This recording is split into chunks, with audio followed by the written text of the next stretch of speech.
Hello, hello, hello. Welcome back to Ladies Night, where you get the woman's insight. I am your host, First Lady Tammy, and I'm so glad you chose to come back to our lovely stream. I'm joined once again by my lovely ladies. So I'm going to call out everybody's name, and you can just say a quick hello. So we have Miss Damo.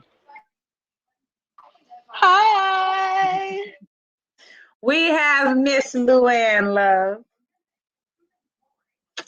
We have Mrs. M3. Hey, everybody. What's up? We have Melissa. Guys. We have Miss Kris, the Bloomin' Ebony. We have Queen. Hello, hello, hello. And last but definitely not least, we have Danielle. That's Hi. Right. How y'all going? Alrighty. How you doing, ladies? Good. Wonderful. Good. Awesome. Doing great. Thank you. Awesome. Yes, I'm so excited about the topic for tonight. I'm so excited. Ooh, I'm so excited. And I know y'all are excited too. So far we've been doing an amazing job. You amazing ladies help to keep this all together. So glad you guys could come back again, and let's get the party started, shall we? So our topic is about dating and dating expectations. This is going to be a good one. This is going to be a good one because, everybody has an opinion. Everybody's got an opinion. So we're going to start with our first question. We're going to get right into it with our very first question. All righty. So when it comes to dating, do you think that women have unrealistic expectations? Do modern women overvalue themselves? Why or why not? So we just going to take it around the board.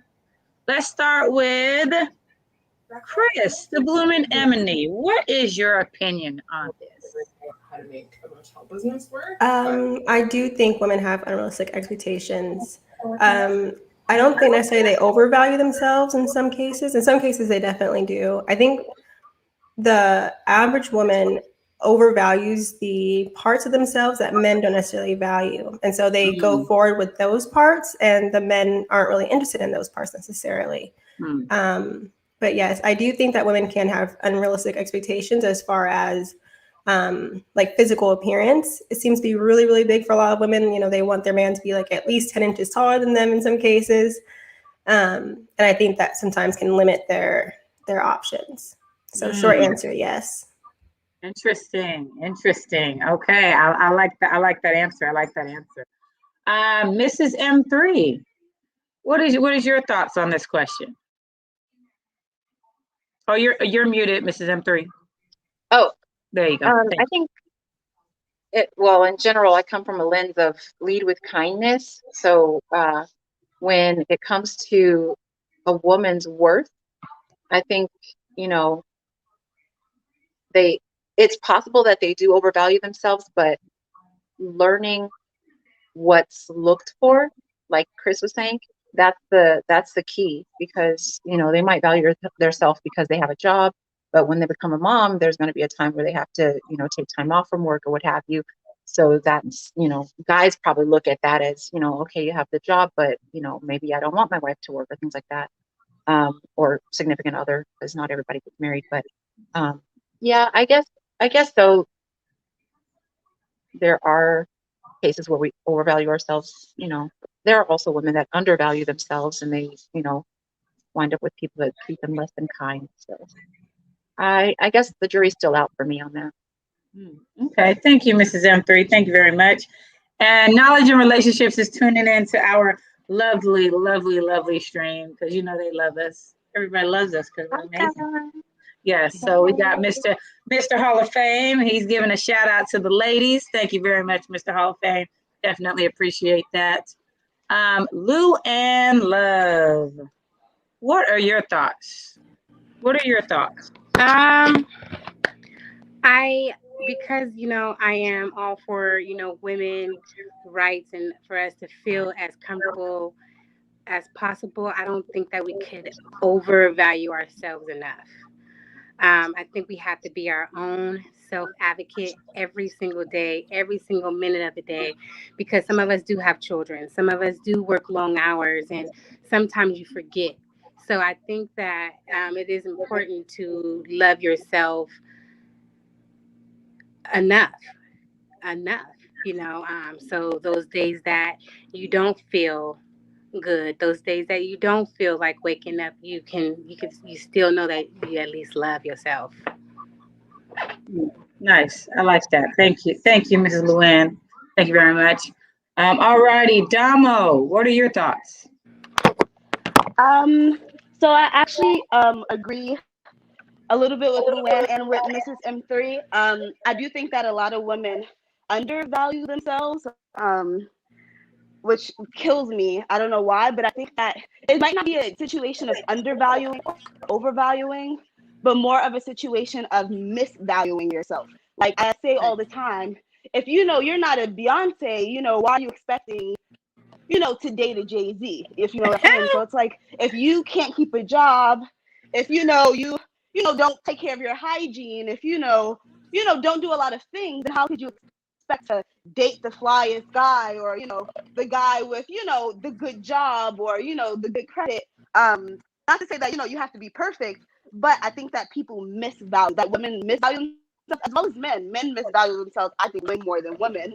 But yeah, I think we just misvalue ourselves. But I feel like if you feel you deserve a certain kind of, you know, man, or a certain kind of date, then hey, that's what you go for. But don't miss out on something because you're looking for something that is not, you know, something that you can get, or something you can attain, or whatever. But yeah, that's it. Nice. Thank you, Donald. Thank you for that. Shout out to E Black. He's turning in. Thanks for tuning in, E Black. He is part of E Black TV. So thank you for tuning into the ladies stream. All righty, Melissa, what are your thoughts? Do you feel like women, we have unrealistic expectations when it comes to dating? Do you think that modern women overvalue themselves? What do you think? Oh, you're muted. You're muted. You can hear me now? Yes. Okay. It's always like a dichotomy in my brain, especially because I've been on different podcasts, and especially hearing, you know, especially like the response or the opinion of men when it comes to this, where we value ourselves because we're smart, we got this, like we went to college, we're educated or whatever, like we want to be also valued for our brain, our thoughts, and what we can bring to to the table in a relationship. And then it's just like I've heard from like different like men on the panel, and they're like, well, a lot of times you may think that's what's valuable in a relationship, but then a lot of men don't value that when it comes to like women. They just value if you're able going or if you're going to be able to be like a good mom or a good cook or a good like person that's going to be able to curate a really great home. And it's just like, for me, I feel like if you value yourself, like, okay, fine, if that's what you want, fine, go for it. But I'm like, you also shouldn't feel bad for wanting to have like an also like a partnership or having, your expectations in a relationship of how especially you want to be treated or how you want to feel in that relationship. And it's just like I also feel like a lot of times women, because of what society or outside factors makes us feel like we're supposed to be, that a lot of times we put up with a lot of stuff that we don't really have to. Right. And it's not bad to like want to have your relationship be, a certain type of way, but it's like also that you shouldn't feel bad for wanting what you want either. I don't know if that makes sense. It's just so it's like that's the part of my brain where I'm like, especially lately, I've been like reflecting and contemplating about a lot of things, and I'm like, like trying, like when you're trying to figure out that balance, so it can be hard. Yeah, I can definitely agree with that. I could definitely agree with that. Thank you, Melissa. Thank you for your response. I want to give a shout out to Loretta Nesbitt. She is tuning in. She says, hello, all my queens. Hello to you. Thank you for tuning in. Hello. Definitely appreciate the support. Thank you very, very much. All righty, Queen, we are on to you. What are your thoughts? I think that I wouldn't necessarily say unrealistic expectations. I think it's unrealistic when you don't communicate. I think we all have expectations from each other, but when you're not communicating that, it can get blurry, if that makes sense. But I do think I agree with what a piece of what everyone says. I think Ebony hit it on the nail when she said that, I think a lot of times it seems like dating now is all about lust and not necessarily substance. So it's all about what you see first. And so you have a lot of fake people out there. Fake chest, fake booty, fake this, no ribs, and it's unrealistic because it's not real. It's not true. Even the makeup, when you look at people with makeup and they take off their makeup, they look like a completely different person.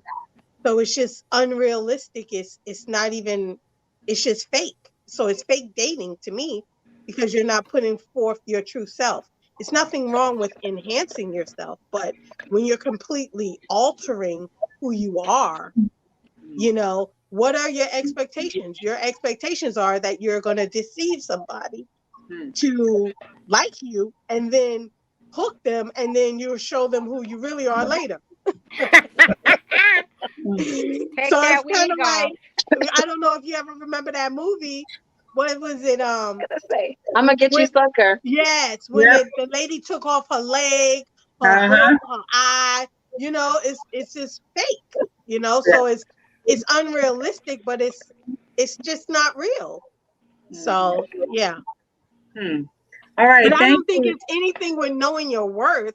But I Right. think it's kind of like what Damo said, like, if you're not Beyonce, why you want a Jay-Z? You both have to be realistic as to what you're bringing to the table. But when you're so caught up in trying to be something you're not, you can't bring anything to the table because you're not genuine with your true self. Well, Mhm. I'm sorry, Miss Queen. If I am looking like, let's say, Medea, I'ma still want you to love me for who I No, am. no, that's what No I'm matter saying. what. I'm just That's thinking what I'm like saying. But I should be you have looking rough to, right but you before have you to even love meet me if that's yourself the case. first. You can't make nobody love you if you look like Medea, if you Right. hating yourself and hiding who you are.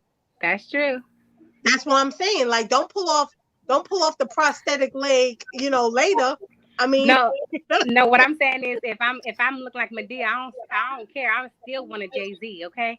I'ma still want a Jay-Z, whether I'm looking like and then Medea you will or wake whoever. up. I'm still And bad. then you That's will how I wake feel. up and get maybe a Mr. Brown. Wait, I have something to say about the whole fake boobs, fake lips, fake whatever. There's some men who really like fake boobs, fake butts. I mean, if your man likes Right. it and you doing it and you feel good about it, then go be fake. Go get a whole fake body.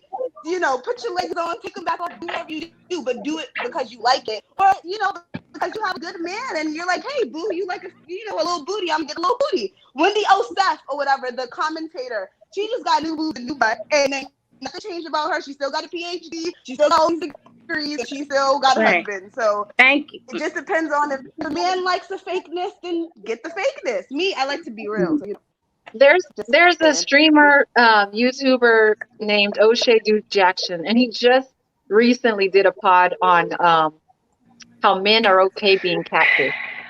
Like, they will pick the cutest woman in the club, knowing that her hair is fake, her eyelashes are fake, her this or that is like completely not hers, but she's the baddest one in the room. She's a 10, even if, after they get to know her, she's a complete not that. And guys are okay with it all day long. 365. They're okay with being catfish. That's how he put it, for the makeup and the extra. That's and then that interesting. girl gotta look like that every day, because when she show who she really is, he gonna be like, "Who the hell are you? Mhm. I didn't pick you up at the club. You Sally, girl, you better, So that's all I'm saying. Hmm. But go get Yeah. the plastic if that's what you prefer. Oh, There you go. Shout out to Lene Walker. She's tuning in. Thank you for tuning in to the stream. Hey, And she Nisi. What's says, up? okay, me too. I want a LeBron, a Jay-Z as well. I heard that. girl. I heard that. Do we have time for another question? Yes, absolutely. Yes. Go ahead, So, Kris. so I understand wanting a Jay-Z, but I wonder if you desire that and don't get that, are you gonna feel inadequate? Like if you know that Jay-Z's want a Beyonce, but you're not a Beyonce, and they keep choosing Beyonces, at that point, do you adjust your wants and desires without feeling like you're settling down? Does that make sense? Like, does setting your expectations too high make you feel inadequate in the long run? Okay. I do like what you're saying. That, if you don't get that, is it going to be okay if you don't get that? You want Jay-Z. If you don't get Jay-Z, is that going to be okay? Because your expectation is that high. right, or are you gonna miss out on someone? Yeah. So, Are you yeah. setting Might miss yourself out on up? your future husband who may No. just be a Right. No, they just gonna go to the store and buy all the plastic and get the Jay-Z. That Or settle for Rick James. Right, so when I made the Jay-Z comment, I wasn't talking about looks. When I said Rick Jay-Z James was Beyonce, handsome, and I he wasn't could talking sing. about looks. Yeah, I wasn't talking about looks. I was talking about what they bring to the table. So that's why I mentioned also, like, if you can't keep a job, if you can't do this, then you can't look for a Jay-Z who's this business mogul if you can't even don't even want to, get out of bed and do dishes. Right. So I wasn't talking about looks. I was talking strictly about what you bring, because you could be ugly as heck and you can get a Beyonce. You're not talking about looks. But as far as what you bring to the table, like, are you going to support him? Are you going to be supportive? Can you support businesses? Like, those type of things. Right.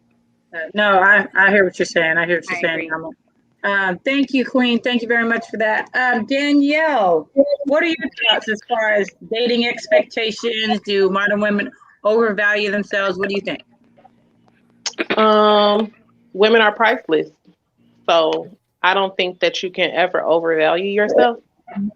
Um, Even the Bible said when you find a woman, you find a good thing. Yeah. That part.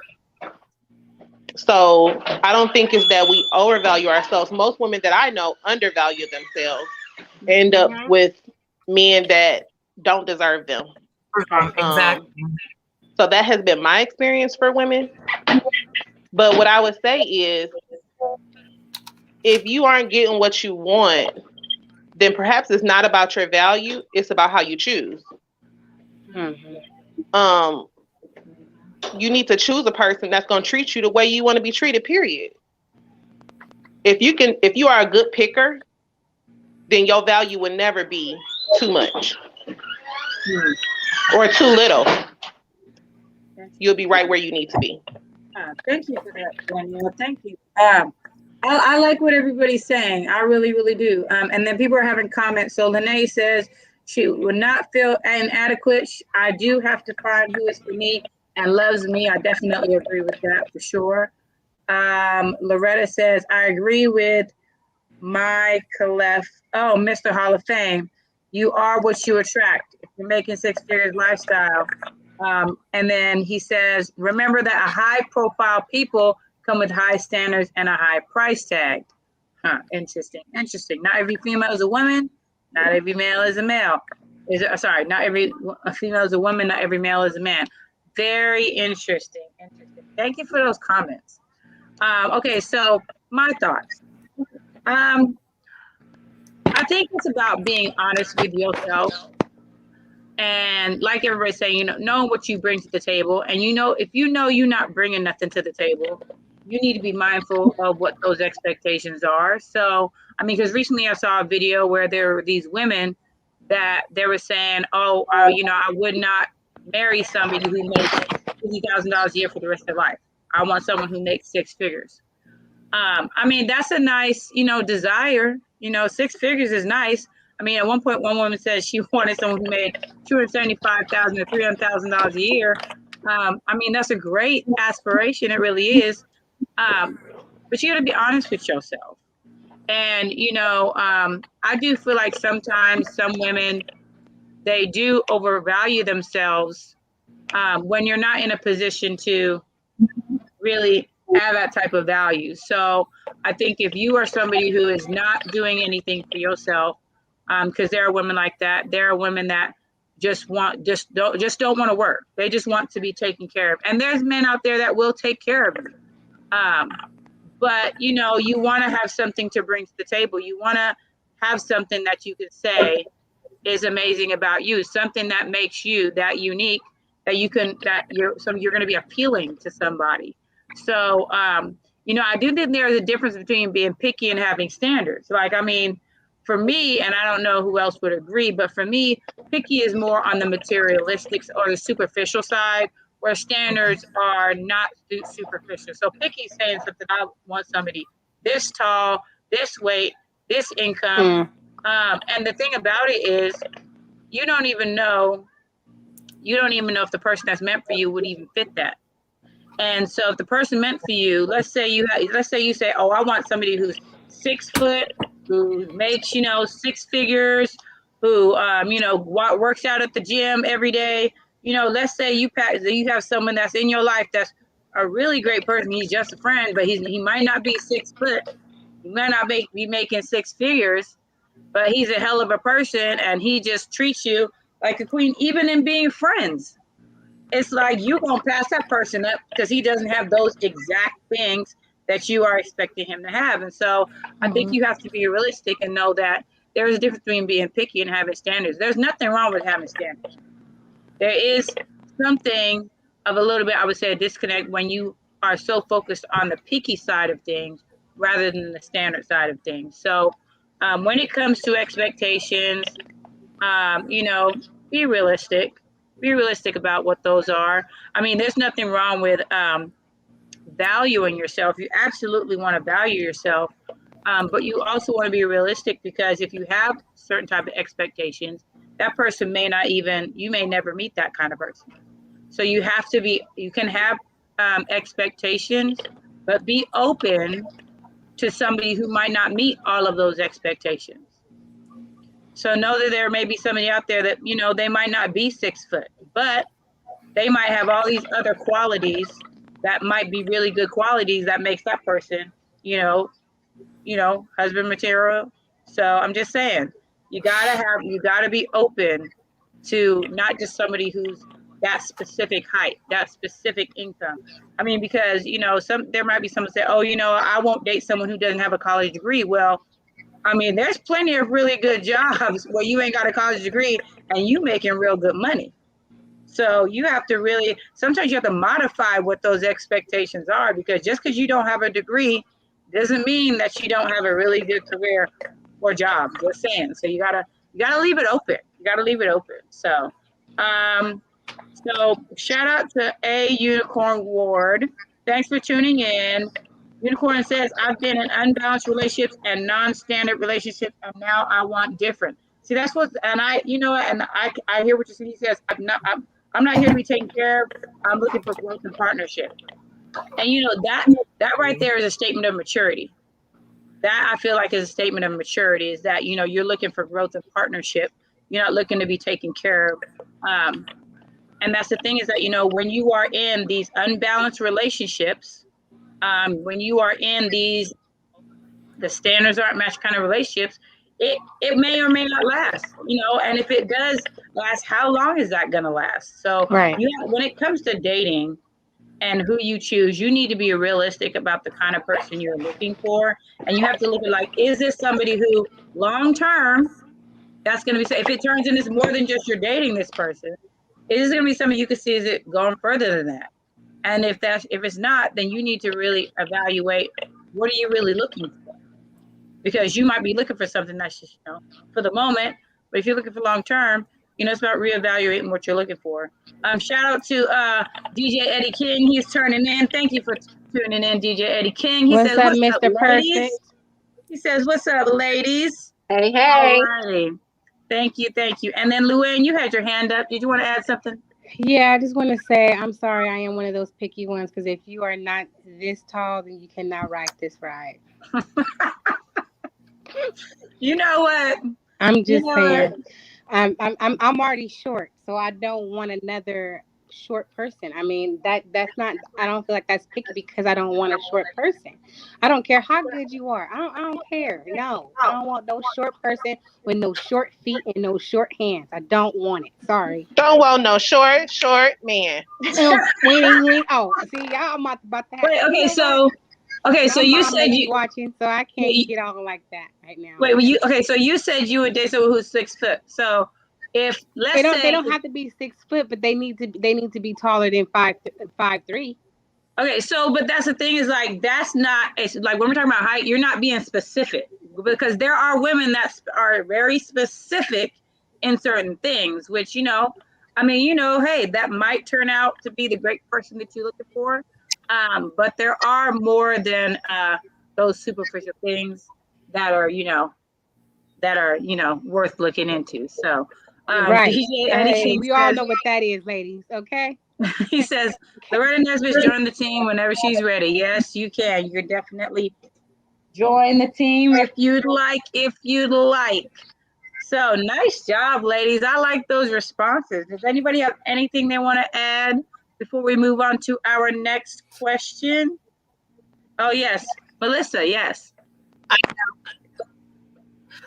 I'm with you, Tammy, because the thing is that I like when you, and okay, this is just for me. I know a lot of people will agree with me. It's like, you shouldn't have to wait for somebody to provide a certain type of life or lifestyle for you to be able to like take care of you, when you should be wanting that for yourself. Because a lot of times when you do that, you run the risk of having to put up with, you know, certain types of behaviors that, you know, deep down inside are not, you know, for you. Because, oh, you're living with somebody that's like, that's providing a certain type of lifestyle for you.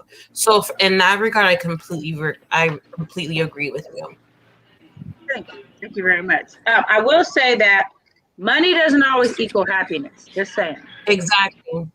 No, it Just 'cause doesn't. the money's good, just because the money's good is not a guarantee that there'll be happiness.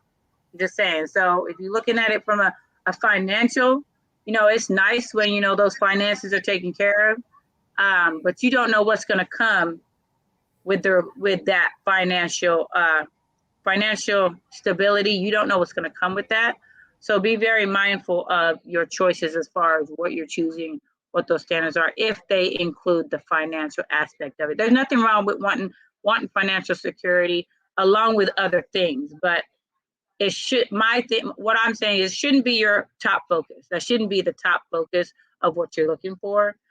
It should be among the other things you're looking for, but not your number one focus. So, because if somebody provides that financial stability and absolutely nothing else for you, then you're not in a better place than where you were before. So, and in some cases, you're in a worse place. So, and then what happens is that some people stay in relationships because of the financial stability it brings. So that's the other part of it, is that you don't want to leave, because leaving means that you're going to be starting from the bottom and have to work your way up. So some people are not willing to do that. Even if it does bring you a peace of mind, they're not willing to do that. So there's a term for that, First Lady. Yes. There's a term for that. It's called gold digger. Oh. Exactly. Yeah. So a woman is a gold digger because she wants a man to. Right. Sorry, I didn't mean to cut off anybody. Go ahead, Luann, and then Melissa. Go ahead, Luann. So y'all saying a woman is a gold digger if she's for what?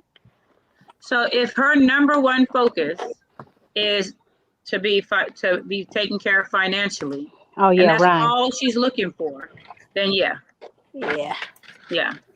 So Melissa, did you have something else you wanted to add? Oh, what I was saying is that there's always a price to certain choices that you make. Yes. That's all I was going to say. Yes, thank you. Thank you very much. Thank you, ladies. Very, very nice. That was awesome. Okay, our next question. Are we too picky to date out of our comfort zone? Why do you think people choose not to date out of their comfort zone? What do you guys think? We're going to start with Lou and Love. Do you think we're too picky to date out of our comfort zone? And why do you think people choose not to?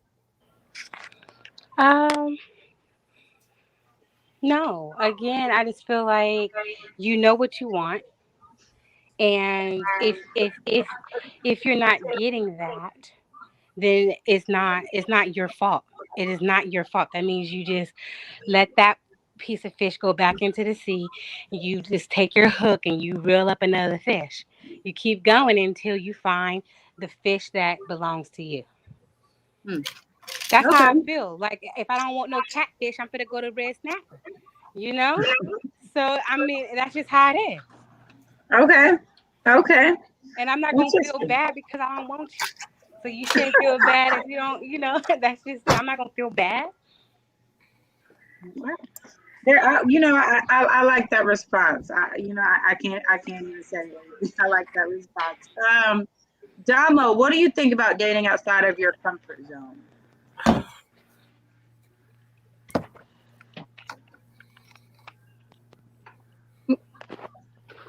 Damo, are you there? Okay, Damo, we're gonna come back to you, and we're gonna go to Melissa. We'll come back to you. So, we'll come back. Melissa, what do you think about dating outside of the comfort zone? Let me just say that Luann, every time, I don't know what it is, but she always makes me laugh with certain responses that she says, and I cannot. But anyways, love you. I will say, I always tell, like, I was having a conversation about this with one of my girlfriends. I was like, if you keep on getting, and I agree with like certain things that Ben said, but I was like, I'm not waiting. Hold on. If you keep on getting, go ahead, Melissa.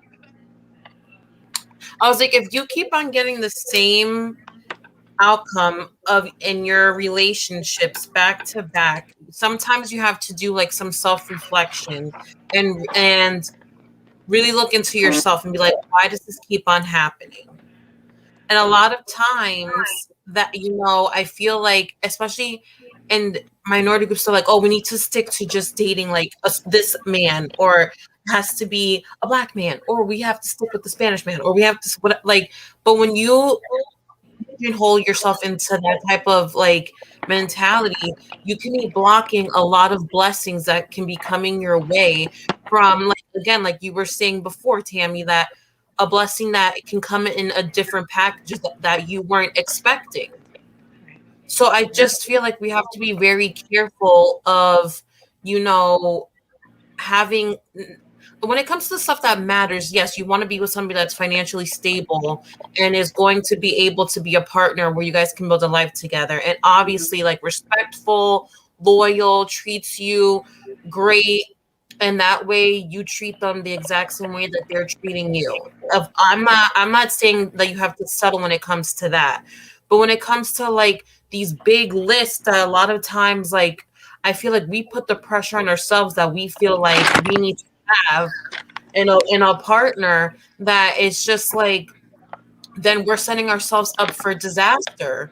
I just feel like, so it's just like, it's good to have, again, your expectations or a list, whatever. But sometimes, you need to like stay out of your comfort zone, because I feel like when you put yourself out there, it's not easy all the time. Trust me. I have my issues just like everybody else does, but that's when you become more of yourself and you get to learn things about yourself that you didn't know before. And you can, by dating different types of people, you can learn more about yourself, like I'm saying, but then also you can bring that to another relationship, what you've learned. So I just feel like we need to be more open to new experiences and not to stay stagnant. All right. Thank you, Melissa. I really appreciate that. That was a really good response. Yeah. Zachary Martinez is tuning in. He says, tell Melissa I said hi. Oh, So thank you for tuning in, Zachary. That's my all brother. right. Is that your brother? Oh, nice. yes. Look at that. That's awesome. Yes, love it when the family tunes in. That's amazing. And then Atlanta Braves, Falcons. I don't know. There we go. Atlanta Braves, Hawks, Falcons, super fan. He is tuning in. Thanks for tuning in. He says, good evening to all. So good evening to you. Thank you for tuning in. Thank you very much. And lastly, we have Cynthia Weber, who is tuning in. She says, hey, thank you for tuning into live. Hi, Niecy. Hi, Cindy. Mario Marion says, please don't. What? Okay, so It sure ain't no worms, okay? Just so you know that, okay? It ain't no small worms, baby. Okay? Let's not go there, Mario. Worms. I can't.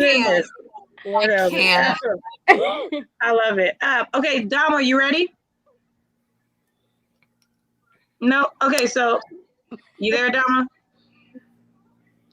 Okay, we'll come back around to you, Dama. Unmute. Are you muted? If you're muted, we can't hear you. Okay, we'll come back to you. We'll come back to you, Dama. Don't worry, we will come back to you before we go on to the next question. We're going to go ahead and go to Kris, the Blooming Ebony. What do you think about dating out of our comfort zone? Do you think we're too picky to do that? Why do you think people don't do that? Yeah, I think we're too picky. We have expectations that don't quite align with what we actually need at times. And I think we start dating a certain type of person and we get comfortable dating that certain type of person. So like when it doesn't work out, we try and hit harder. And so one example of this is before I start dating again, I had a conversation with my ex and we broke up and I asked him, what happened? And he was like, I can't give you what you need. You want to be married someday and I can't give you that. And when I was dating, he was my age, maybe a little bit older than me. And I started dating men around my age and they were all like, oh, I just want to hang out. I want to sort of be exclusive, but I don't want to fully settle down. And so I said, okay, I need to expand my dating pool. And so I started dating men older than me, and I had much more success, you know? And so when I realized, okay, I need to step out of my comfort zone, I need to start dating men who are more likely to offer me what I need. I'm not going to have all these issues. And so, yeah, I definitely think that we're too picky and we get way too comfortable, and we kind of have to make adjustments. Nice. I like that response, Kris. Nice. Nice. Mrs. M3, what are your thoughts? I come from health science background. My lens is health science, always going to be, and health sciences talks about the whole person. And in the vein of dating, it talks about there are people who date for mating, to be married, to be, connected with someone. There are people who date platonically just for social aspects, and then there are people who date just for the hookup and the thrill of dating somebody. Okay. And in thinking about this particular question, I think for a lot of statistically speaking, people look for their similarities in their mate. Same religion, similar socioeconomic status. Men marry down, women tend to marry up. Meaning men, marry someone who has less education. They have a bachelor's, the man has a master's, or they have an AA degree, the man has a master's or a bachelor's. They make more than the woman, and women look for security. And so the manosphere might call that, there's an M word for it, I forget, but it's a lot of the time said. I call it security. Another S word like submission. And I think women that are submissive get more often their choice in men. But to speak to statistics, that's where it lies. People look for people that are similar to them. That's not to say we don't date outside of our skin tone, or that people outside of our nationality or our particular color scheme don't have a chance. That's not true, because there's lots of people that, find someone who reminds them of, oh, this person has a personality like someone that I jive with, I connect with. And so that attracts them. And it doesn't matter what they look like on the outside, their phenotype, because that person's, personality, their intellect, whatever it is, draws them, like, connects them. But 97% of the time, we look for people that are like us. And that's where we find the most comfort. So interesting. Okay. Statistically speaking. Thank you for that, Mrs. M3. Queen, what are your thoughts? Queen, there you go. Yes, I'm here. I have to recap my thoughts on the question. Can you repeat the question? So do you think we're too picky to date out of our comfort zone? And why do you think some people choose not to date out of their comfort zone? Well, I think people are scared to date out of their comfort zone, so they get stuck. When you date someone that you usually don't date, it can maybe expose something about yourself, or it can help you to grow. And I think a lot of times we get complacent and we like routine. Everyone sometimes likes a routine. And when you get caught in the routine, it limits you from people who can impact you, or, that you can potentially grow with. I think, I think we can limit ourselves. I don't think there's anything wrong with, having standards, because standards and being picky is two different things, and I think we get those things crossed because we look at materialistic things and we make those our standard when those are really just picky. Because if you can get someone who makes $1 million but beats the hell out of you, and you can get someone who makes $100,000 and treats you like a queen. So it can be it's a slippery slope. But I think we, getting out of your comfort zone is getting out of your comfort zone. I know, for me, I tended to stay with Black men, but growing up, that's not what, I was around Black men, but I was around a lot of Dominican, Puerto Rican, Cuban, Jamaican, Haitian. So, it became where, I dated more, I dated outside of my comfort zone with a different culture, which was very different, growing up. I was not used to it. But, I was able to grow and figure out what I liked, what I didn't like. And, it helped me, I feel like, in the long run. Nice. Thank you, Queen. Thank you for that. Damo, are you ready, ma'am? Maybe not. Okay, so I'm not sure if your mute or unmute is not working. So we're gonna go to Danielle, and then No, I'm if you here. have, Wait. oh, there you go. Okay, there you go, I just Damo. trying to find the button. All right. Yes. We're so happy you're back. Okay, so Yes. do you think that we're too picky to date out of our comfort zone, and why do you think some people choose not to date out of their comfort zone? I would say, for most of the part, from the friends that I have or had in the past, we don't have a comfort zone. Like, I've dated men, I've dated women, I've dated white people, I've dated Black people, Spanish people. Went on a date with a guy from France, so I don't think I have a comfort zone. It's more of how you treat me. Like, I'm a little bit of a brat, so I need that, like, love and attention and affection. So as long as you're giving me that, and you're doing well in life, and you don't smoke or drink, because I do those things, and I don't need someone who does the same things as me, then we're good. And you're not racist or hate women, we're good. So I think that some people are scared to date out of their comfort zone. I think it's because it would be mostly because maybe either something they faced in the past of dating out of their comfort zone. I will say, now that I'm older, I'm more aware of, if I were, like, I'm in a relationship now, but if I weren't to be in one, I would be aware of dating someone outside of my race, only because having friends and things like that, I do know we are fetishized. And I do get that, oh, you're a Black girl, but, like, you're not like a black girl, but I grew up in the hood. So it's like, I think I now stray away mostly from that stuff. But before, I didn't really care. As long as you get to me, I'm good to you. But I do, as a Black woman, feel like we need to be a little bit more cautious.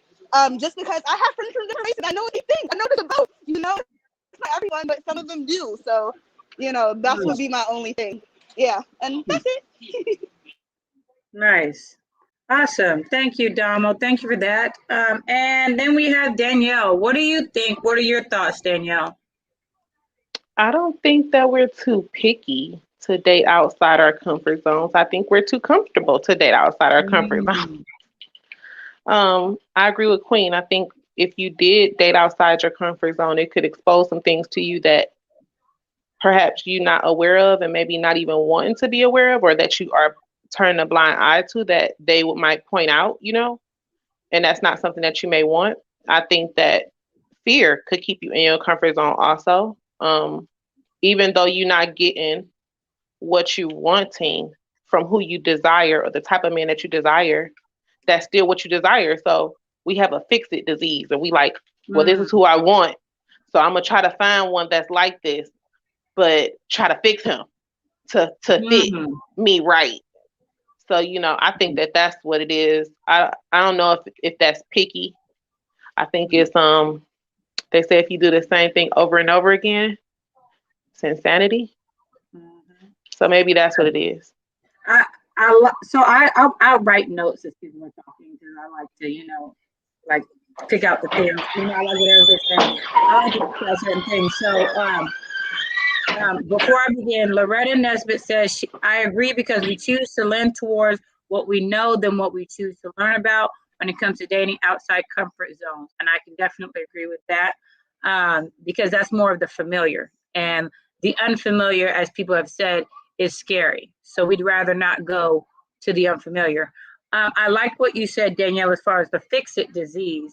I like that, because I feel that there are sometimes when people get in relationships, whether it's a man or a woman, you know, in your mind, you want to fix this person to be who you want them to be.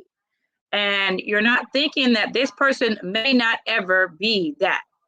What they show you might be exactly who they are. So rather than accept them as they are, we want to try to fix them, mold them to be something else, and that might not even be it. So I do agree with what you're saying as far as the fix-it disease.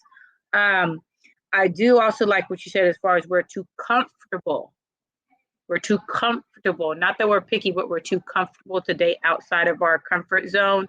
Because it's interesting, because I feel like sometimes when we say comfort zone, a lot of people think that it's more of, you know, if you only date Black men, date somebody who's white, date someone who's Hispanic. So people, a lot of times when I've spoken to people, they say, oh, you know, have you ever dated somebody who's date outside your comfort zone? You should, you know, have you dated somebody who's white, who's Hispanic? And out of your comfort zone can be many different things. It's not necessarily about their race.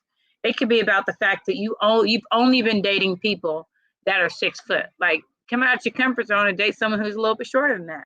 I mean, it could be that, you know, you only have dated people that have been making a certain amount of money. You know, come out of your comfort zone. They don't have to make, you know, those 6 figures. They can still make less than those 6 figures and be okay. Now, if you are short, if you're on the shorter side of things, you definitely want to date somebody who's tall. But if you are on the shorter side of things, your expectation is, oh, he got to be 7 foot. Like, come on now.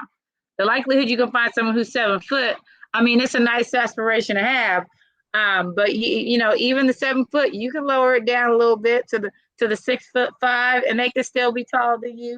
So it's like, no. For some people, though, the height measure is a standard because of the type of children they want to have, athletic or what have you. Yeah, so it can be a standard for some people. Right. I And mean, that's the thing.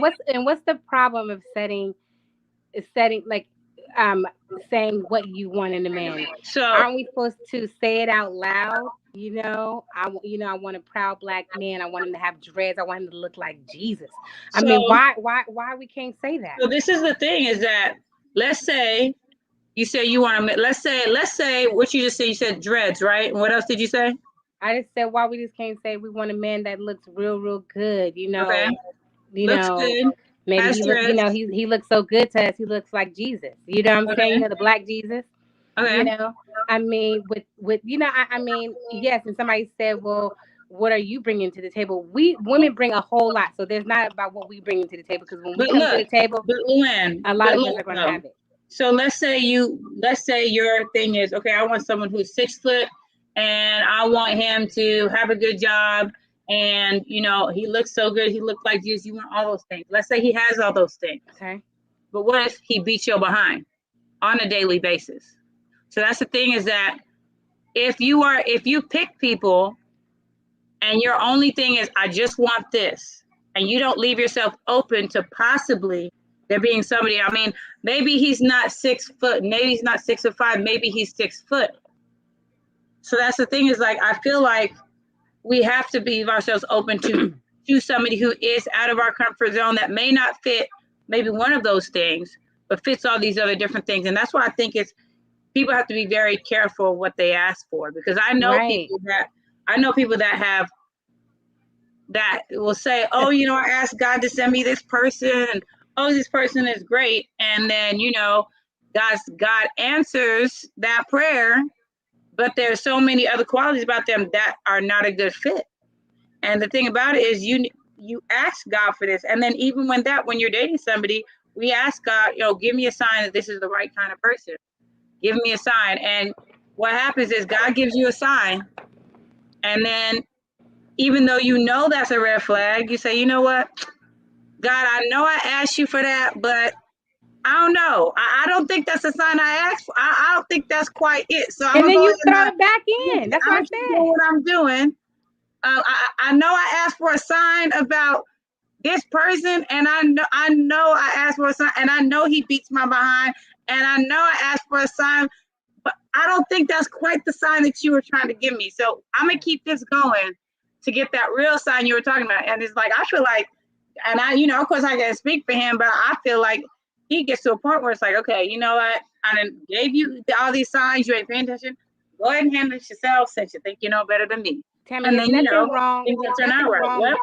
There's nothing wrong with asking for correction.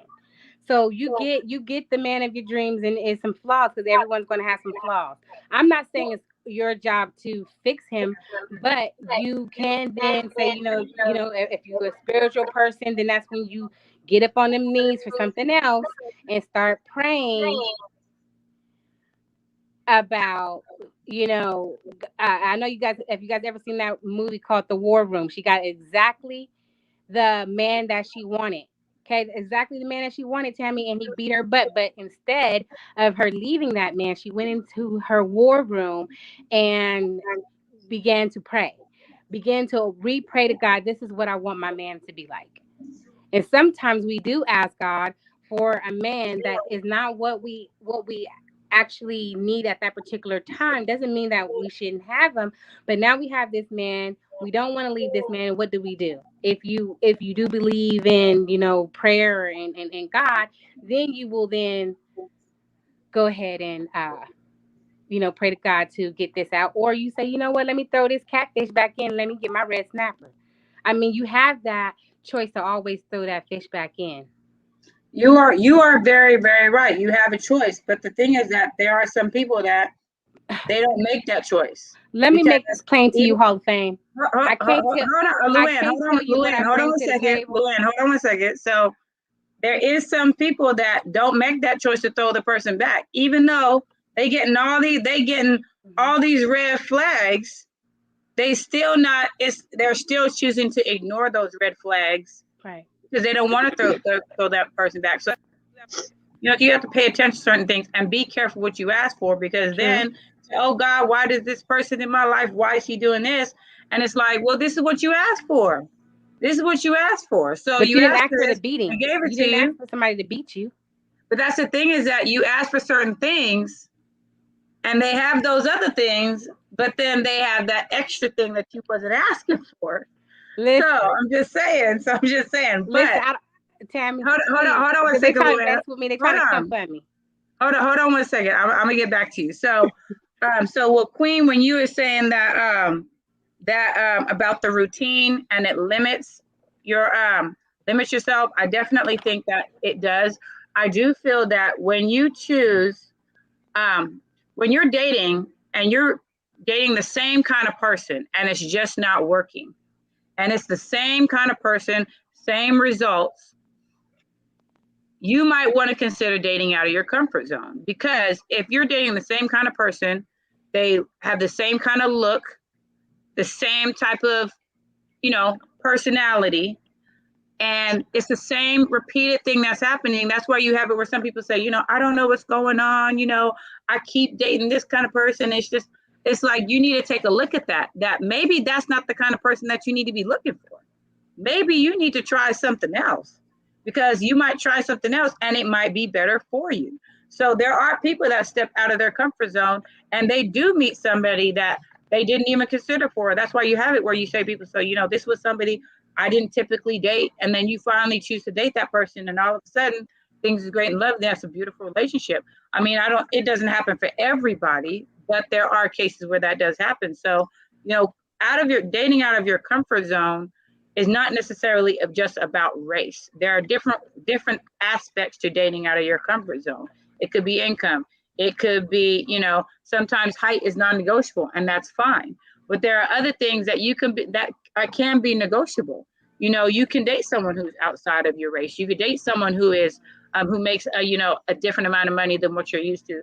You could date someone who has a different type of job than you're used to. I mean, if you're used to dating just lawyers or whatever it is, I mean, you might want to date someone who's a little bit different, and there's nothing wrong with that. And sometimes you might need to do that just to see if there is a different type of person that all of a sudden, because you're older, what you want may change. So maybe picking to choose someone outside your comfort zone will, like people said, sure, you'll learn different things about yourself by doing that. And that's the thing, is like, just because you date them doesn't mean you're gonna be in a relationship with them. And I feel like that's the misconception, is that, and I've done this in the past, is that just because you and I am not skipping the question. Thank you very much. I know. But just because you know, you date somebody does not mean that you're going to be in a relationship. The purpose of dating is to get to know somebody, spend time, get to know that person, to see if that's somebody you even want to be in a relationship with. Because I'm pretty sure, I mean, even speaking for myself, there's been people that I just jumped into a relationship and it obviously didn't work out because I'm single. And there's things I feel like there are things that you can learn about somebody in the dating process that will let you know, okay, this is not somebody I want to be in a relationship with. You're not meant to be in a relationship with everybody you date. So there's nothing wrong with dating outside of your comfort zone, because that doesn't necessarily mean you're going to automatically be in a relationship with that person. That doesn't mean that. So there's nothing wrong with that. That's my thinking. So, but yeah, and as far as Queen, I like when she said as far as being picky and standards are not the same thing, because they are two different things, very, very different. But yes, what do we bring to the table is the question that is being asked, Ms. Luann. Tammy, just right quick, I want to, as a married woman, make sure that everyone also understands that when you get married, don't stop dating your man. Because you're still learning each other, even after you say your I do's. And it gets really boring if you just only, you know, take care of the bills, take care of work, and don't date. So dating continues even after you get married. It's just with one person. And thank you for that, Mrs. M3. Your second name, Mrs. M3, and now your married life is Mrs. Q3. You know what I mean? You gotta switch it up. You gotta put on that red wig. You gotta switch it up. I know, girl. There you that go. freaking dress, you know. 10 years. Dude, every woman, didn't Whitney say? Yes. And Luann, by the way, I don't know what your reference to War Room was, but it was about the movie was about praying for to work on your marriage. Right. That's what I was referring to, because what I was saying is that when you do get into those relationships and you do decide, hey, this is the kind of man I want, you guys done got married, and now you can't get out of this relationship. Instead of you first thinking about divorcing or leaving this man, you need to go and you can ask God for correction. Go into your war room, like, you know, and that's when I brought the movie up. Go into your war room and go ahead and continue and pray for correction for your husband, like she did. She prayed so much that her husband really corrected himself just on his own. You know what I'm saying? She didn't have to do anything, continue to be herself, and he corrected himself through God's help. Thank you, Luann. Thank you, Queen. Too. Sometimes we have to adjust ourselves as well. That's true. Yeah, I can agree with that. And don't forget the goodie closet. He got his, you know, you got to put those nice little items aside. Bring them out, you know, every once in a while. There you go. Yeah. Bring it out when you need to. Bring it out when you need to. Nice. All right. So, Luann, did you want to answer that question? You know, because they want to hassle me so much. Besides, are you talking to Dominique? Okay, let me let y'all know. Besides me bringing all these great qualities that I have, I bring myself, I bring loyalty, I bring respect, I bring love, I bring ambition to build and create with you. You know, more so, you know, I also bring good loving in and out of the bed. Thank you. I want to let y'all know that. Okay.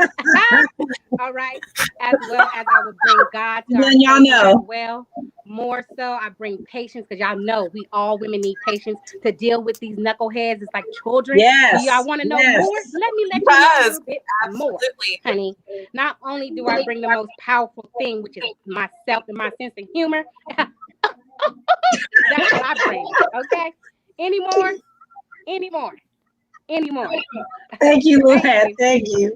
I want to give a shout out to DD Unlimited is tuning in. Thank you so much for tuning into the live stream. And Mario Marion says they're men are too tired today, apparently. So they want that wasn't Mario. That wasn't Mario. Oh, who was that? Mr. Hall of Fame said we're too tired for a date. Men want silence, intimacy, and food. and all my digital remotes. All righty. I feel that Hall of Fame. I feel that If you I'm about a Netflix and chill any day. If you But you know gotta be this tall to ride this ride in all spots. Oh my goodness. All righty. Thank you. Yes, Mary. I did get it. Yes. He says in dating, why women never listen to what men want. They listen to a certain type of man, a single bitter woman more than us. I think it depends on the woman. I don't think all women only listen to their single friends and only listen to their feminine male friends.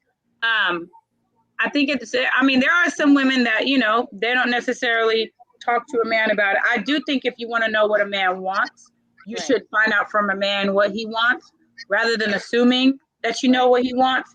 And every man is different. So not all men are going to want the same thing, but you want to make sure that you are paying attention and you are asking questions rather than making an assumption. Because, if you've been dating a certain kind of person and you date somebody else, you don't want to assume that the new person is just like the other one. You want to get to know that person individually to find out what his wants are.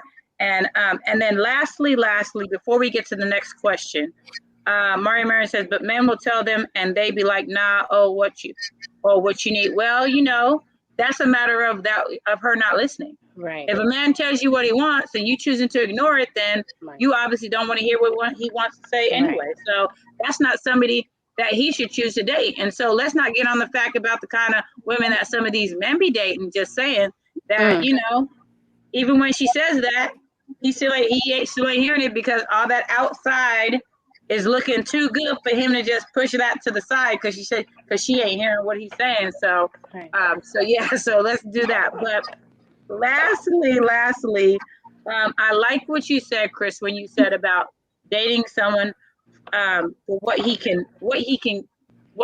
is able to give you that you need. Dating you for what you need. I really like that you said that because I feel like sometimes women and men, we date more for the wants than for the needs. And I feel like when you are in a relationship, and I do feel that, when you do get married, I'm not married yet, I will be one day, that your significant other has to be able to give you the things that you need. It's great if they can give you what you want, but they have to be able to give you the things that you need. So that's my last bit of thing about that lovely second question. I really like that. Does anybody have anything they want to add before we go on to the next question? Yes, no, maybe. Okay, I do want to say one thing. I do want to say it is important for I think you already said this, Tammy, but to always listen to men because they do already feel inadequate, especially if their woman is stronger or maintaining the household. Sometimes a man can feel inadequate and out of place. So it is always good to let him know that you still care and it's all good. We're here, we're doing this together. Okay. Thank you, Luann. Thank you for that. Melissa. I just wanted to say that I feel like as women, we all have what Luann was saying about like where she was like that part. I feel like we all have it in us. We really do. But I also want to say like, yeah, but it's also at the end of the day about like mutual respect. That's all I wanted to say after that.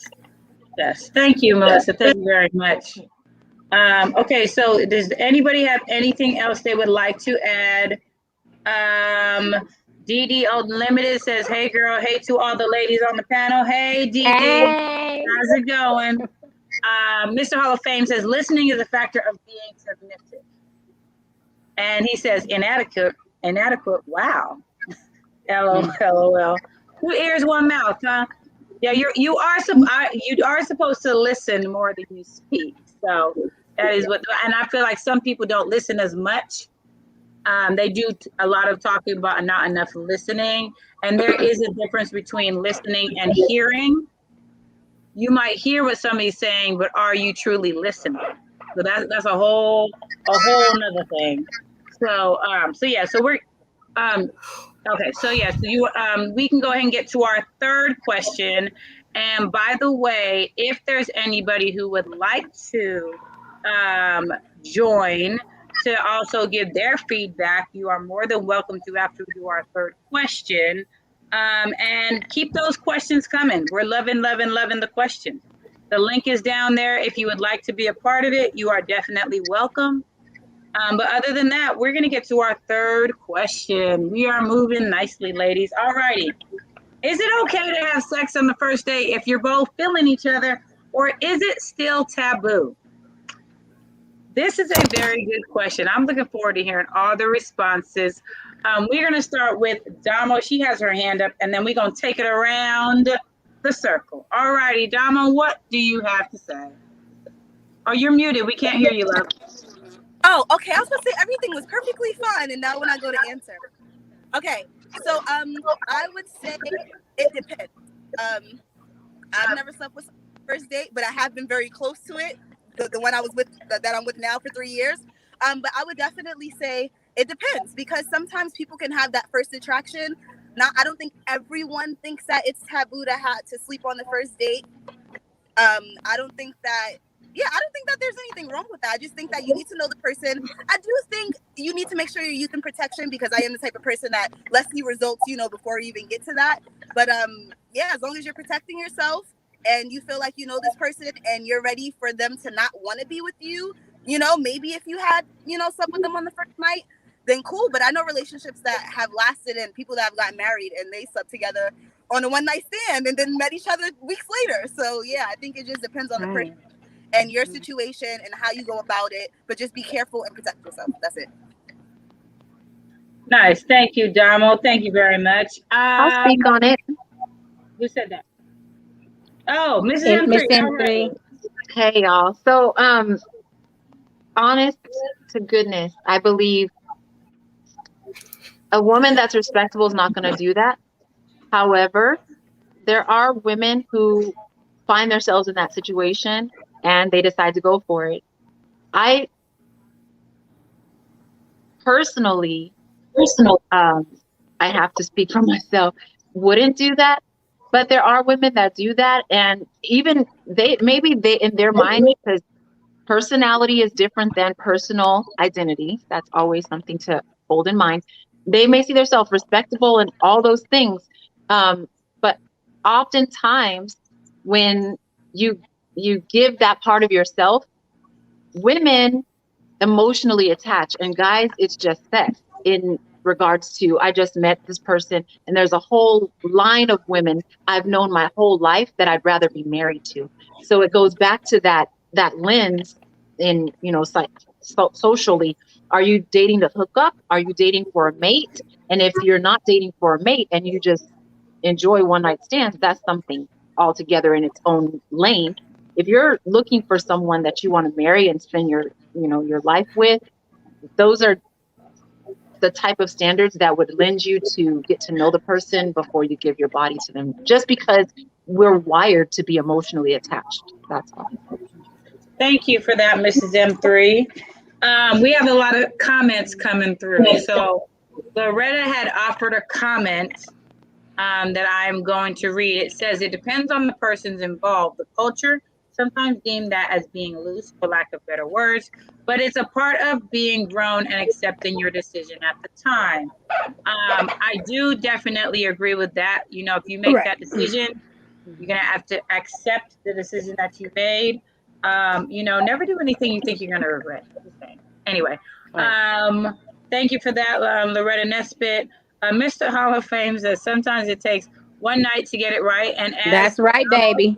As Damo says, she knows people that they did that the first night and they've been married for, X amount of years. So, hey, for some people it works. Not for everybody, but for some people it works. And then Mario Marin, he asked a question. We will answer that question as soon as we get everybody's response to this one. All righty, Luann Love, what is your response? Is it still taboo? I think I'm going to piggyback on what the Loretta said. I think it depends on the person. I think last week DJ Eddie asked, a definition of what a thought is.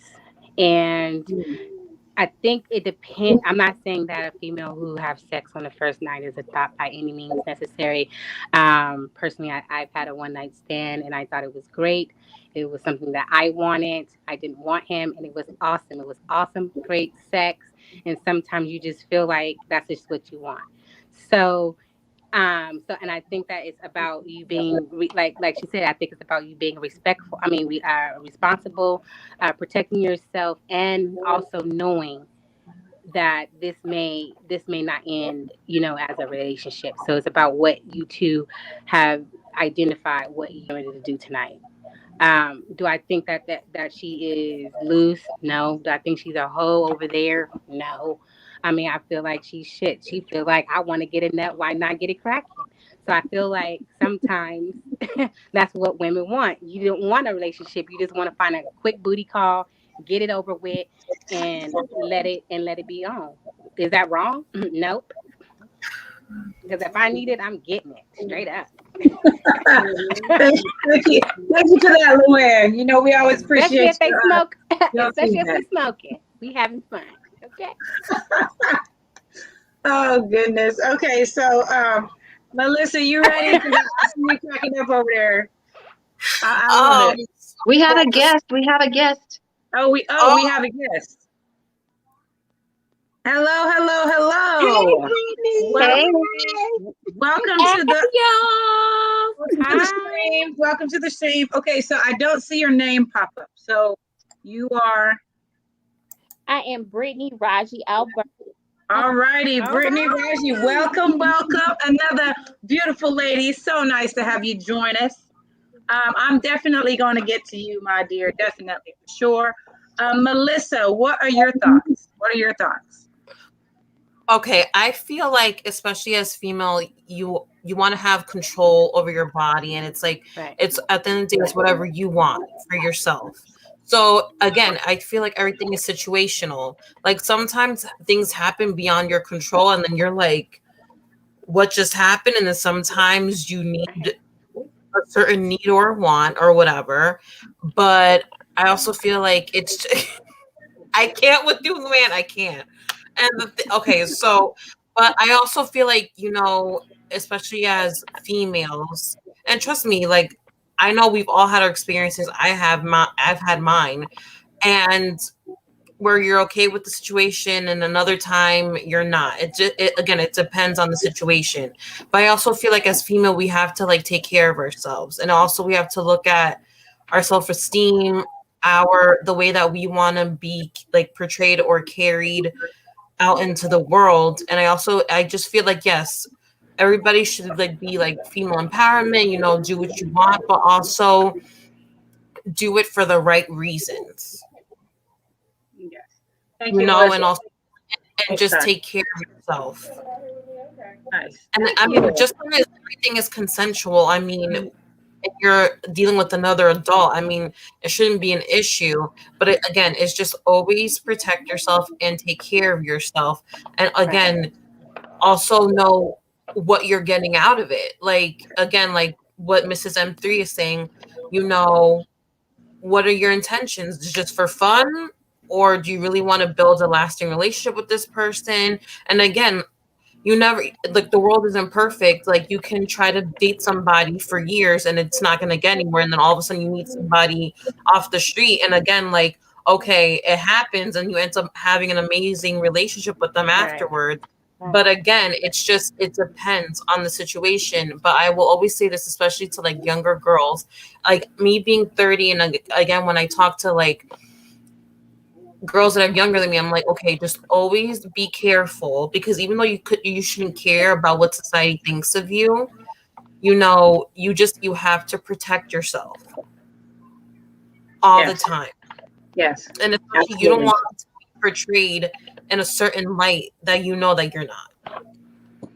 And a lot of times in these situations, like as women, we don't get the same leniency as men do. Right. And in the world when it comes to like our sexuality. And I know it doesn't make it right and it's not fair. And you're like, why do I have to uphold this like image or whatever? And it can get very frustrating. It can.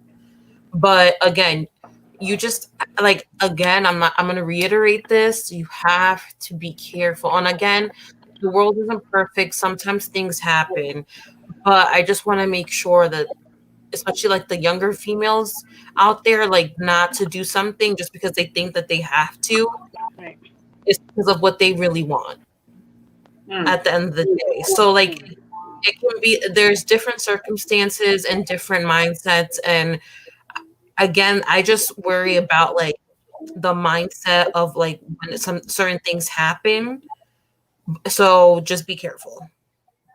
Thank you for that, Melissa. Thank you very much. Kris, what are your thoughts? Is it taboo or no? Is it okay?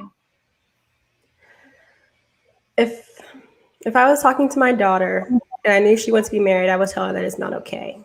I would tell her that if something happened, she can come talk to me about it, and that it doesn't make her a bad person or immoral or anything like that. Like, I wouldn't shame anybody, but I think, you know, if you want to be married, I do think it makes things a lot more difficult if you do it too soon. It can make things harder on you emotionally, especially if you're a bit younger. And it could make connecting to that person, or like your person in the long run, you know, that if the person you marry ends up not being the person you slept with on the first date, it could make connecting with them more difficult. Because I think stats show that there's like a correlation between the more partners you have with the length of your relationships, marriages. And so I would talk to my daughter and my friends who want to be married about that. Let them know, like, you know, you can if you want to, but I would make sure that they know of any long-term effects so they can make a good decision that's best for them. Thank you, Kris. Thank you for that. All righty, Queen, what are your thoughts? I personally, you know, had a very overpowering mother and older sisters. So that was never an option for me. Grandmother, aunts always told me, you know, you have to value yourself. And sometimes when you treat yourself like a dirty rag, that's what you're going to get. So for me personally, I believe that I'm more valuable than that, and not everybody deserves that part of me. I don't think it's just a part that you open up and, you know, something goes in. I think it's more than that. So for me, my punani is worth more than just a one night stand. So there you go. So no, I don't agree with it. Thank you, Queen. Thank you very much. Okay, we're going to go to Danielle, and then Brittany, we are coming right to you. All righty, and then we will go to Luann. So Danielle, please give us your feedback. I think that you should do what you feel, but like everybody else, be responsible, be aware of how you could be viewed and treated, and do it if you want to, and just be grown about it. I mean, I have done it. I had fun. I wasn't the type that was ever looking for marriage though. That song I like, she a runner, she a track star. I felt like that was me, you know. I was not, or the other song like The Weeknd. I was The Weeknd. I am for fun. I am not trying to get tied down, and I think it's because I had all aunts and no uncles. And then for my cousins, I had all guys and no girls. And so for the guys, I saw them laughing and playing on the girls. And the girls be all attached and crying. And my aunts were the same. Even though they were adults, they were still crying and attached. And I just imagined the men on the other side of the phone laughing and waiting to get off the phone and get on the phone with another person. And I just refused to be making myself vulnerable like that. So I didn't attach my feelings to sex. No. Okay. Thank you, Danielle. Thank you for that. And then last but not least, Brittany, what are your thoughts? Is it okay? Is it taboo? What do you think? Can you repeat the question? Because I've heard so many paraphrases. I don't want to just. So is it okay for a woman to have sex on the first date if they're both feeling each other, or is it still taboo? Okay, great question. And let me backtrack because this is my second marriage, y'all. My first marriage, I don't think we had sex on the first date. I think by the third date, so it was still pretty early, right? Depending on how fast you date. Because back in the day, I used to have a date for breakfast, lunch, and dinner. But when I really dug down to the issue of that, it was validation. And when I learned about my love languages, that my love language was physical touch and words of affirmation. So anyone giving me time and attention got my love, and they didn't deserve that, right? So I understand that it might be a double standard for women, but then I also this is Amara, she's 4 months and she loves to chat too. So cute. So cute. I personally believe in my faith, with now like professing as a Christian and trying to live that out. My current marriage, we did not have sex right away. And I can say that there's nothing superficial about my marriage. I feel protected. I feel a higher level of intimacy. And I just appreciate all the things I actually waited this time around. Person, right? And she's our product of our love, right? So like even though I've been on the other side, sleeping with people before I got to know them, I do believe that there is a intimate exchange when it comes down to sex. There is more, like you're carrying on someone else's burden when you have sex. So for me, I'm going to say this. I don't think that women should just give it up so quickly. Whether you think that you're attached to them or not, you're taking on their baggage as a human being, so sometimes we might be feeling different the day after or whatever, because it's a spiritual connection just as much as it is physical. So I'm going to say no, and I know that like I said, from the past I have done things like that, but regardless if it's a double standard, because I love women and I want everyone to experience abundance and happiness, I'm gonna say, sis, you're working. Thank you. Thank you very much. Thank you. Really appreciate your feedback, and that beautiful baby. Congratulations on your beautiful baby girl. Thank you. I just want to say shout out to Japrice Yoakum. I think that was the last name, Japrice Yoakum. Yeah, I hope I pronounced that last name right. And she said, and Japrice says, "Hi, ladies." So thank you for tuning in, Japrice. Thank you for coming. So real quickly before we go next question, so I really, so this is the thing that, you're grown, you do what you want to do. I don't think somebody should be criticized or ashamed for making that choice, because everybody makes their own choices, and you don't deserve to be shamed because you made a choice that maybe is something I didn't necessarily agree with. I do agree with what other people are saying as far as, protecting yourself and being responsible. I definitely think that is a big, big, big thing, especially, with all the things that's going around and can be passed around. You definitely want to make sure that you are, taking care of yourself and make sure you got yourself together. I can't remember who it said about I think it was Melissa. You had said that, the high value nurse says, "What's up, ladies? Congrats to my sis Danielle for graduating." Thank you so much. Thank you, Danielle. Nice, congratulations on that. Yes. Go ahead, girl. But yeah, so I just want to speak on when Melissa was saying about doing things because you want to. So, I at one point was put in a position to do something I didn't want to.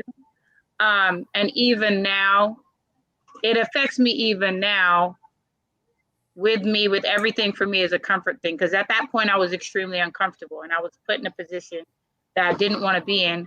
And it was with some guy that I was just talking to. So, and I mean, I'm not going to get into details about it, but it was an extremely uncomfortable situation. And so even now it has me where if I am somewhere, I'm constantly looking to see where I am. So I know where I am. I know the location, street signs, all those different kind of things.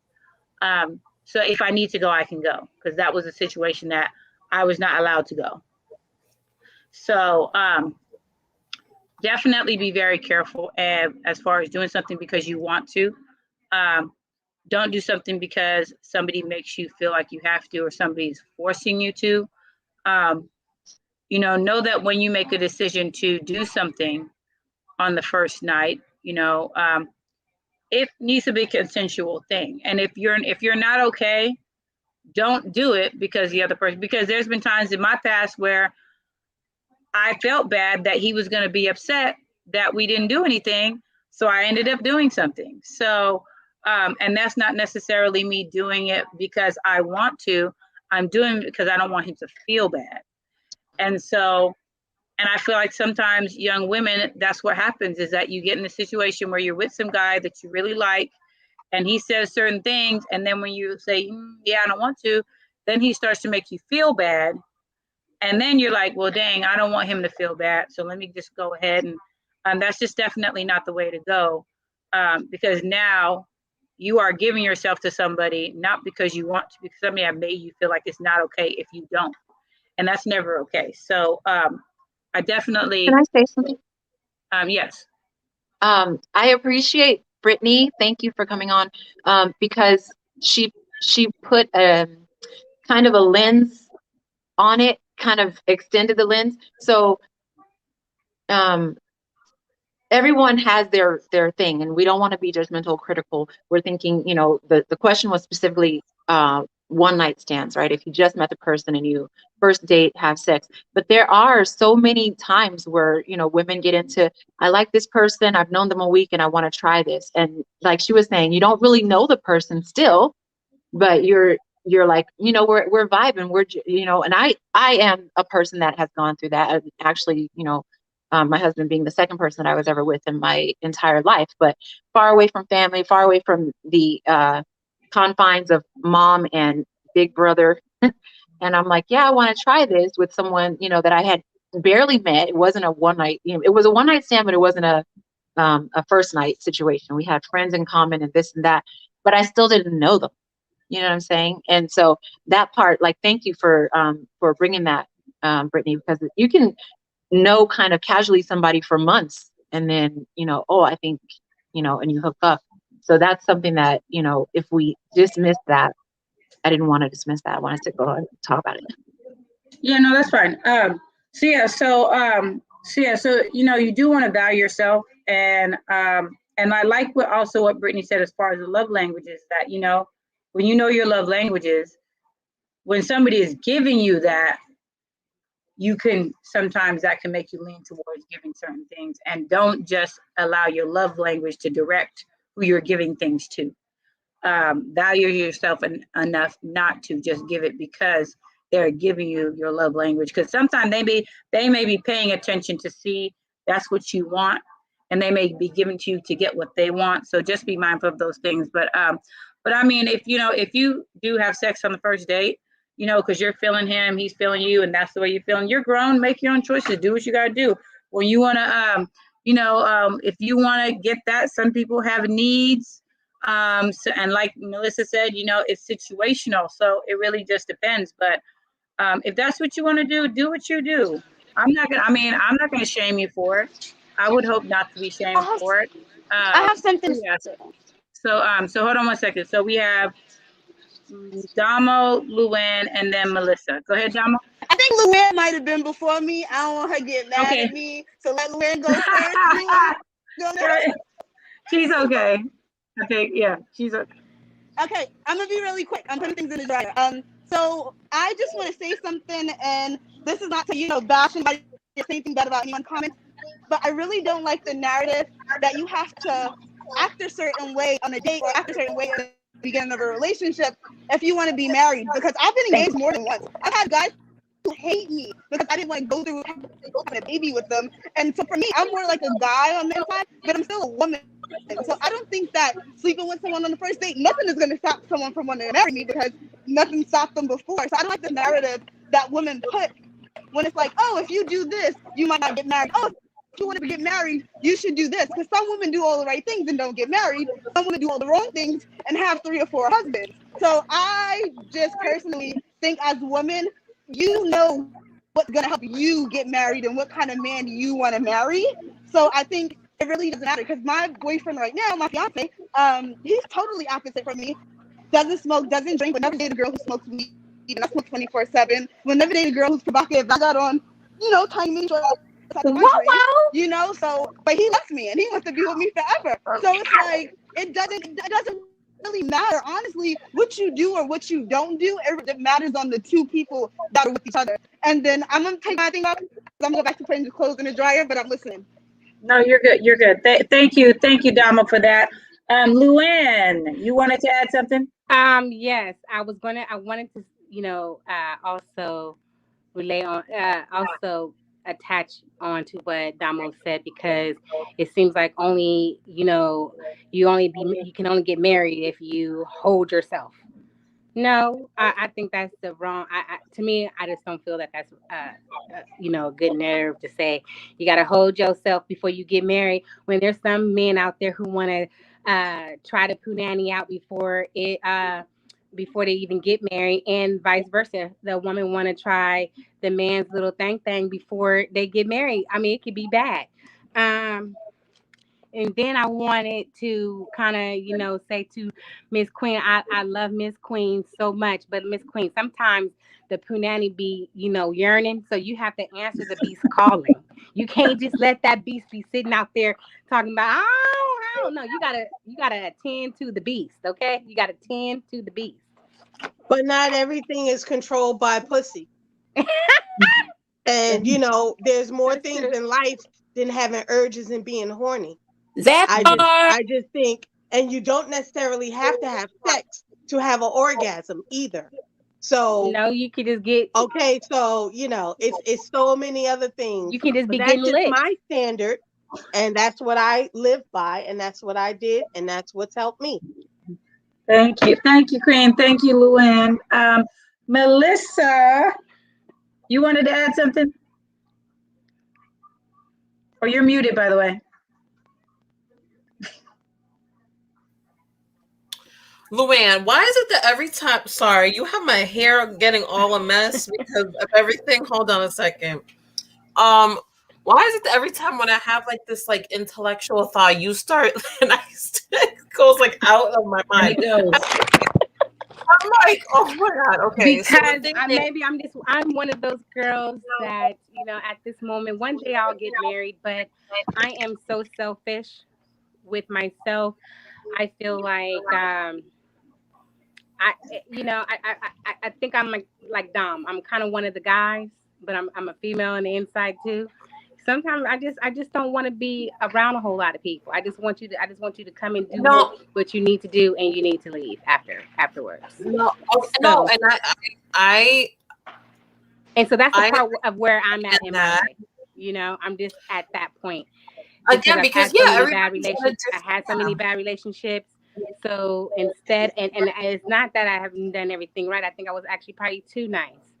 So, and I don't feel like they actually deserved me and all my niceness that I was giving them. Tammy knows one of the relationships. It was just way too much, and I don't have time to teach a man how to be a man. So at that particular time, at this time in my particular life, I just really want to have,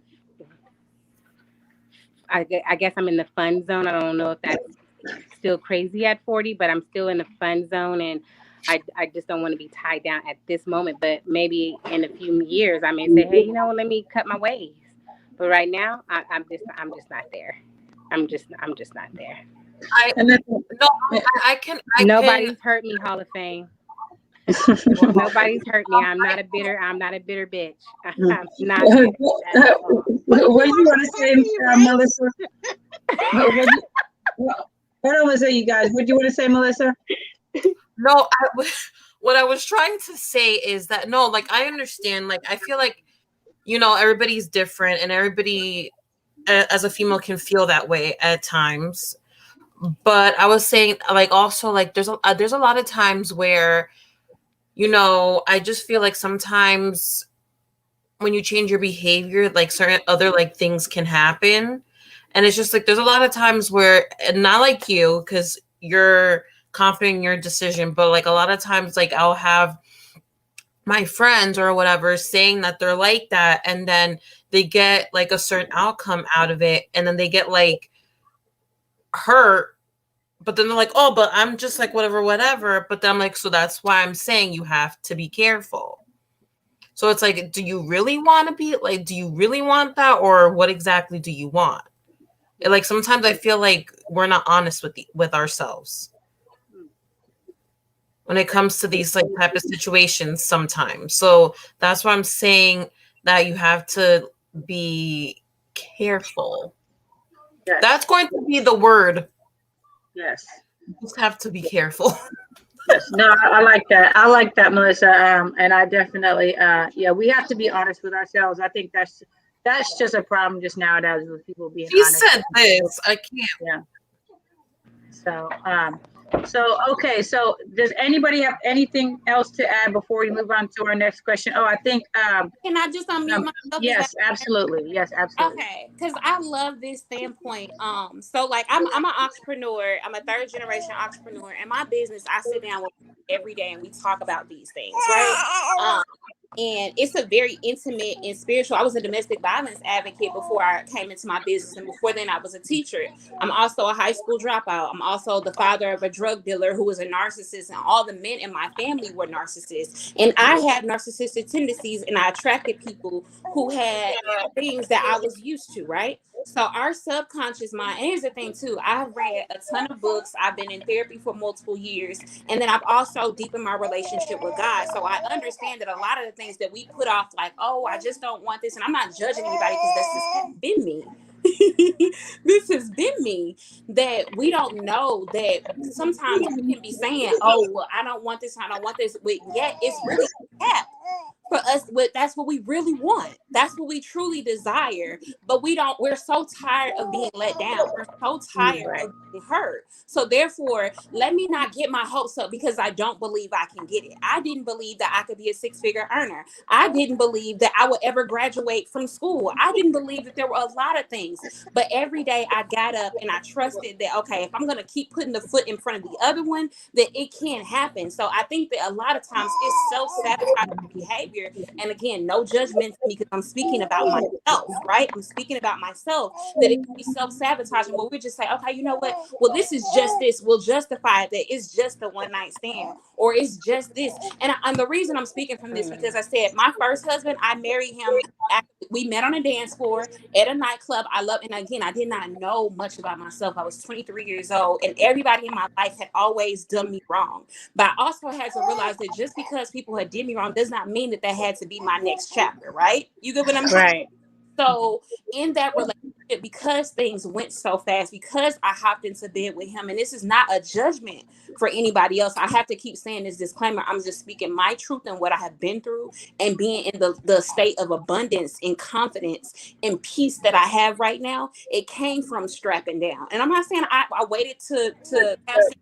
Me and my current husband had sex before marriage. We tried not to, but we did wait 4 months before we did. And by that time, we knew that we were meant to be with each other because we respected each other at such a different level. So sometimes I'm not saying we don't get urges, y'all, because I broke the truth. You get what I'm saying? I was like, brother, look, I know what you want, but I know what I want. You get what I'm saying? So like no judgment. Like I'm like, oh, but what I had to respect is that he said, you know, I'm tired of superficial. Right. And a lot of us, we don't know how superficial we are because we're around superficial people and they keep tapping into superficial things. You get what I'm saying? So, oh, it's just sex. It's just that. So when you get on an intellectual level to knowing that sometimes that we do things to justify what we feel like we can't have. And I'm here to say we can have these things. Right. We can have these things, and it does come down when you have to start listening to like your actions or speaking what your subconscious mind is acting on. You get what I'm saying? So that's the thing that I'm really trying to bring out. Like my first husband, he had multiple affairs, gave me STD, like all moved me across the country. It was very, very abusive, but I did not take the time to sit down and see who I was sleeping with. I did not take the time to see who I was jumping because it just sounded good. It felt good being that girl boys looked over growing up and all this other stuff because I didn't had a big butt and all this other, all those things. that I felt like I needed. And I finally got in a relationship where he picked me. No, he picked me because he was in a tight situation. I'm gonna be honest with you. So sometimes people can manipulate what we think, because we think it's just a good time. I'm thinking like, I love, oh, he dancing with me. I'm thinking, girl, this was his thing every weekend. You was just another woman in his notch. And for us, sometimes when we get on the other side, like, so for women who end up marrying people that they meet in circumstances like that, when you end up with the reality of it, we try to say, oh, it was the man, it was this, it was that. But I have to take accountability for my lack of confidence, for my gullibleness, for the things that I did not want to see. You get what I'm saying? And I could not see them because after I had sex with him, I was entangled, y'all. That entanglement is real. And the D wasn't even that good, but it was an entanglement. We all feel it. It is a spiritual connection. So when I'm saying this and I'm urging this, like I said, like urging other women, like I care about you. I don't even have to know you, but I've walked these shoes. I've been to the gynecologist multiple times and had STDs in a monogamous relationship. You get what I'm saying? I've been, and it's the thing, y'all, 50% of the population is walking around with a package they can't get away from, and they don't know that they have because it's symptomatic, like COVID. So it's so much that we don't know. Like it's bigger than sex. It's so much bigger than sex. It's so much. It's on a different level. And when I'm speaking from the level of somebody who had to, like, who moved to several different states with a guy that I thought I was in love with, and when at the end of that marriage, y'all, that I had sex with him so soon, I didn't even know who he was. I didn't know if it was a truth or the lie, because it all sounded fine. It all sounds good at the time. You get what I'm saying? I really wanted to. It's not about you, sis. It's about some of us. Like I know, I forget the queen's name. It was just speaking. She's like, I'm too nice. I felt like that too. But I want to urge you, sis. Don't stop being who God created you to be. It's somebody out there that's looking for you, but you out here playing with these busters, just having fun. You get what I'm saying? That you haven't experienced that person is gonna really value you. You get what I'm saying? I value it. I literally was used, and I know that that's capable if you want it, if you allow it. But some of us, because we're saying these things, subconsciously, what you're really saying is, I long for, but I haven't met someone who can really vibe with me on that intellectual level, that non-superficial level, where they're not going to try to play with my heart. You get what I'm saying? So I want that for every woman out here. It's so much bigger than sex. And again, I'm not judging you. I've been you, sis. I can't even count with how many men I've been with before my husband, if I could be honest with y'all. I can't.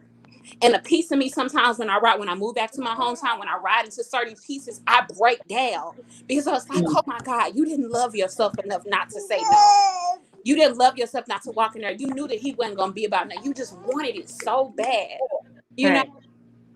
But and again, that's not to throw my shade or nothing, or put my tea out there, because I'm well respected, baby. You can Google me. But at the same time, I just wanted to say, like, you can overcome that. And whoever that you are meant to be with, if that's what you desire, will accept you, flaws and all, STDs and all, stories and all, like stretch marks and all, saggy titties and all, like all of that and all. That it won't even matter. Not the sagging breast. Look, that they ain't perky, baby. But look, I'm loved and I'm appreciated, and every woman is worthy of that. You know, so I just urge this, and again, I know that this is controversial, and it's not something that society wants to hear right now, because I got feminist mentality tattooed on my chest. So the person I am today is not the person that I was when I got this tattoo when I was in my early 20s. You get what I'm saying?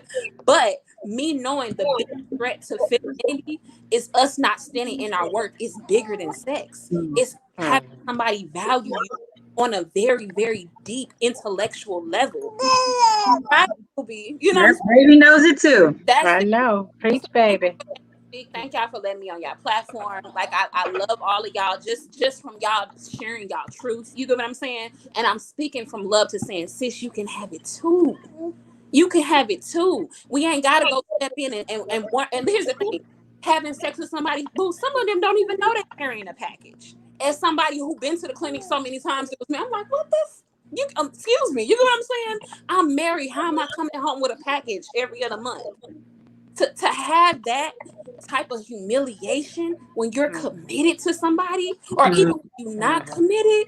You get what I'm saying? It's not worth it, sis. It's not worth it. All right, thank you. I'm gonna stop preaching. No, you're good. So Brittany, I found a sound effect, y'all. So I'm gonna just do my little sound effect for Brittany. And let me just say, that's Brittany all day, every day. Preaching sister, supportive, Black power, women empowerment. That's my girl. Brittany, all day. I just want to say, Brittany, that I very much appreciate what you said. I feel like what you said speaks to so many people, and there'll be people that are watching this, right? And they're going to be able to feel what you said. And you allowed yourself to be vulnerable, and not everybody's willing to do that and speak their truth. Some people hide behind their truth, and you chose to speak some of yours. So you definitely need to be commended for that, because not everybody's able and not everybody's strong enough to do that. So I did that sound effect because I felt like you deserved that, because you didn't have to even come on to the panel. You didn't have to come on. You could just made a comment, but you chose to come on. So, and I do believe that everything happens for a reason. So I feel like you were meant to be on this particular stream for this particular topic to say what you said, because somebody's going to watch it and be so thankful for what you said. So that's right. I definitely appreciate what you said. So yes, Kris. Yeah, I just want to say thank you. Right now I'm doing an inner work exercise on judgment energy. And when I was talking, I was like, I don't want to sound judgmental. And so I was really struggling. And when you started talking, everything that you were saying was speaking to me so deeply, because I agree so much.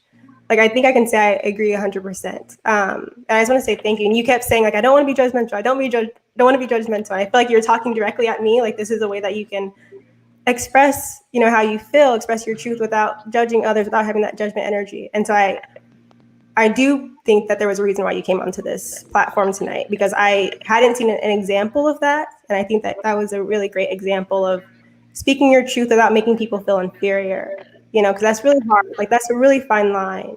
And you don't want people to feel as though you're judging them. And when you feel like we reach a certain level of self-reflection where it's easy, or for some people, to go in deeper, but you can't force that on other people. Right. And so I just want to say thank you. I think that there is definitely a reason why you came onto this platform tonight. Thank you, Kris. Thank you. Anybody else have anything they want to say, they want to add? Because we unfortunately do not have time to get to another question, because myself and Luann have a poem. Oh, no, Luann? I don't have it. I didn't finish it. Okay. No, it's fine. It's fine. I have a poem that I would like to read. It is about your worth, knowing your worth. So I love that you said what you said, Brittany. I absolutely love it. The High Value Nurse says, great conversations among wonderful Black women. This is new Black culture. So, yeah, I'm gonna go ahead and DJ Eddie King, he says, Brittany, very strong woman. Salute. So DJ Eddie King is saluting you, girl. Yes, I thank you for coming on, because you are definitely appreciated, and feel free to come back anytime that we are having a topic. You are definitely more than welcome.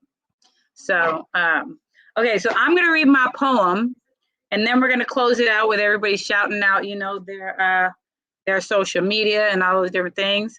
So I'm going to read this poem. I actually am, after the stream, I am leaving to go to a spoken word event where I'm going to read this poem there. So I'm excited about that. And I wrote this poem specifically for this topic. So, so the poem is called Worth. And also DJ Eddie King says, everybody like and subscribe to DJ Eddie King on YouTube. And you guys like and subscribe, knowledge and relationships, and definitely like this live stream, and definitely watch it as many times as you like. And if it's speaking to you, I really hope it does. I absolutely have loved this topic. So I'll get into my congratulations to the ladies in a second, but let me read the poem real quick. So the poem is called Worth. It's all on me, the worth I didn't see. allowing others to use and abuse me so callously.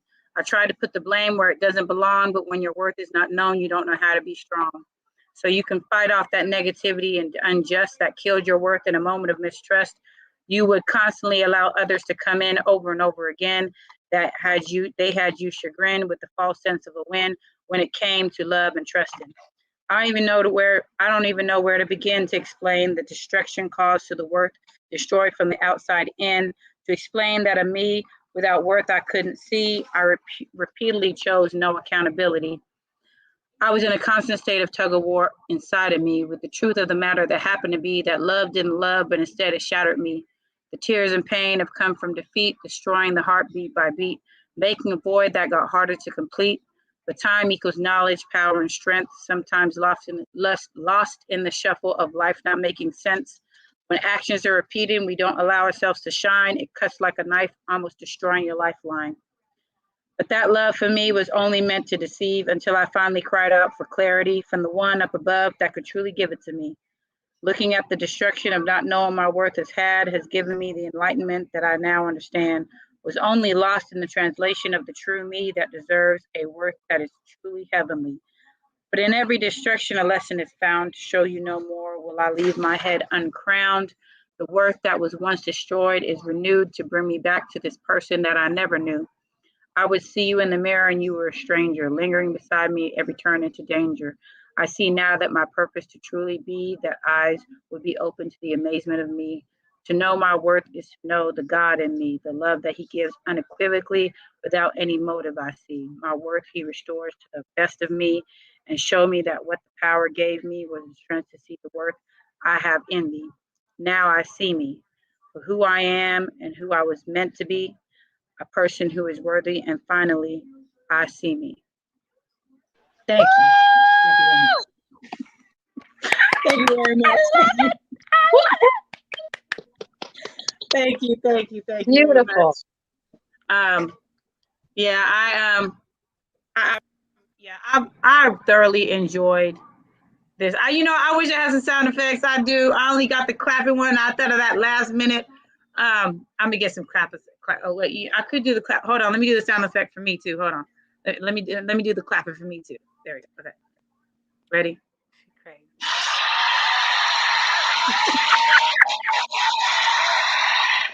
Okay, so but yeah, no, I really enjoyed this topic with you ladies. I think I love the responses to the questions. I love the vibe that we had. I love the jokes that were made. I love the realness that everybody had.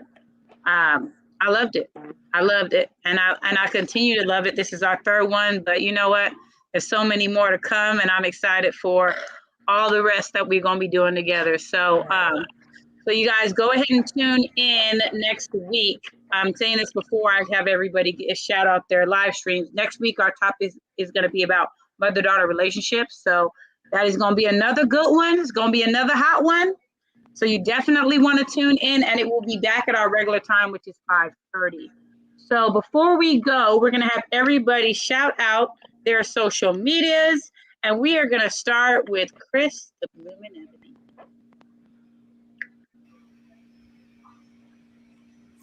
Hi, everyone. My name is Kris. You can find me on Instagram at The Blooming Ebony and also on YouTube, The Blooming Ebony. I would love for you to come follow me and talk about femininity, growth, self-reflection, all the good stuff. Thank you, Kris. Thank you very much. All righty. Next, we have Lou Ann Love. Yes, I'm Lou Ann Love, and by the way, I have my Instagram is Ladybug5150, and my Facebook is just Lou Ann, and you can find me there. And on here, it is Miss Petty Penny. And it was really good seeing all you guys. Thank you, Lou Ann. Thank you very, very much. All righty, we're going to go ahead and go to Mrs. M3. Good evening, everyone. I am Mrs. M3. You can find me here every Saturday with the lovely ladies of M3 TV News. I want to take this time to shout out my friend, Miss Vina. has opened her small business over in the Tri-Delta area. If you live anywhere near Antioch, Pittsburgh, Bay Point, or Brentwood, NorCal, please stop by and see her. She sells meats, she sells groceries, she sells snacks, and she loves to teach cooking. So please go by there. Tell her Kashim, well, Mrs. M3 and Mario sent you. So have a wonderful day. Thank you. Thank you, Mrs. M3. Thank you for that. All righty, Brittany, we're going to go ahead and let you shout out your social media if you'd like to. Amara Cute baby. first. Yeah, and I'm a mommy first, so I don't apologize for her. But thank y'all for being cordial with her. Anyway, y'all can find me at Beauty Impact Accessories on Instagram and Facebook, or shopbeautyimpact.com. If you're watching this right now, you could get 20% off if you send me a DM on all products and services. I would love to serve you. And please remember, Queen, you are worthy of all the love that your heart desires. So, thank you, ladies. Thank you, Brittany. Thank you. And I love your dreads, by the way. I love your dreads, by the way. I just wanted to say that. Yes, I wanted to shout that out. I love them. All righty, Melissa. Okay, sorry I had to step and deal with the situation, but I'm back and I got to hear your poem, Tammy. I really loved it. And I just wanted to say before I give out my social media handles that you have to be very careful with your energy. A lot of times, you know, you think that you can trust people or whatever, but again, be careful with your energy, know your worth, and don't apologize for it. And a lot of times people that say that are for you because they accepted certain types of behavior or certain type of thing, they want you to follow suit. And when people really love and care for you, they want better for you than what's going on with them anyways, which is true. And I just wanted to get that out there. So be very careful with your energy. And okay, so my social media is YouTube, Twitter, Instagram, Melissa Natasha Stewart, or MNS Angel 91. And I'm supposed to be doing like my first video tomorrow about like discussing a mukbang that I did. It was my first attempt, so there's a lot of like work that I have to do with it. And I'm planning on doing like my first video tomorrow on my YouTube page. So catch it on Melissa Natasha Stewart, MNS Angel 91. And that's pretty much it. Thank you, Melissa. All righty, we are on to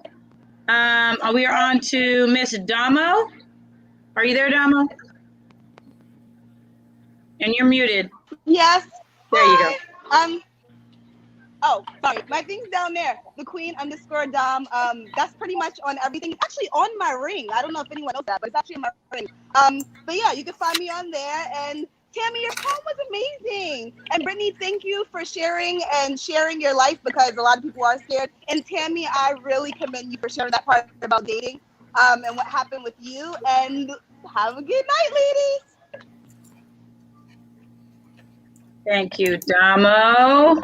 And last but not least is, I'm sorry, go ahead.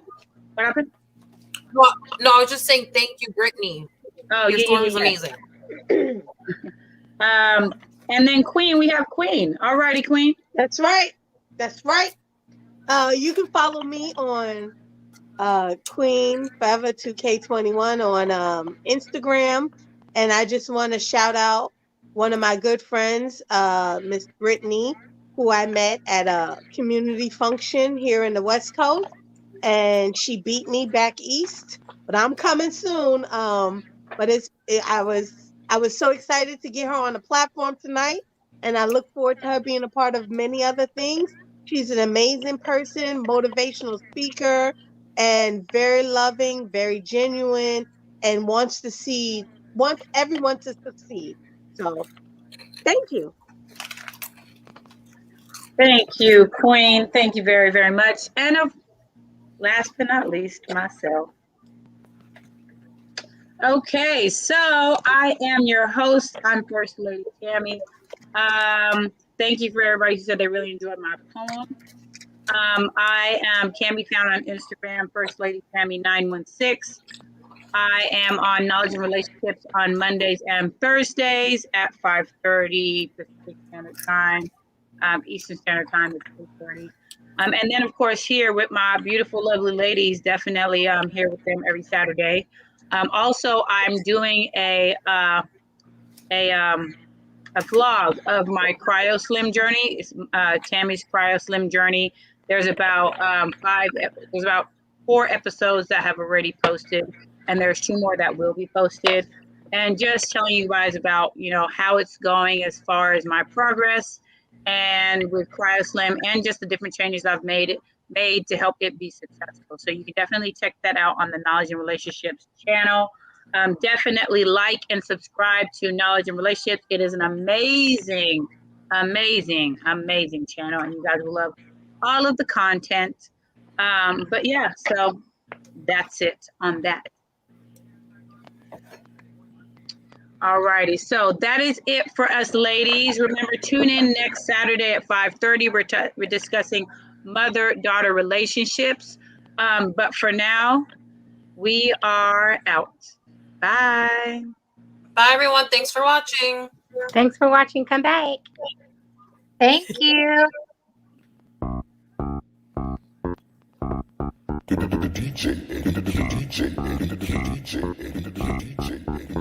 DJ.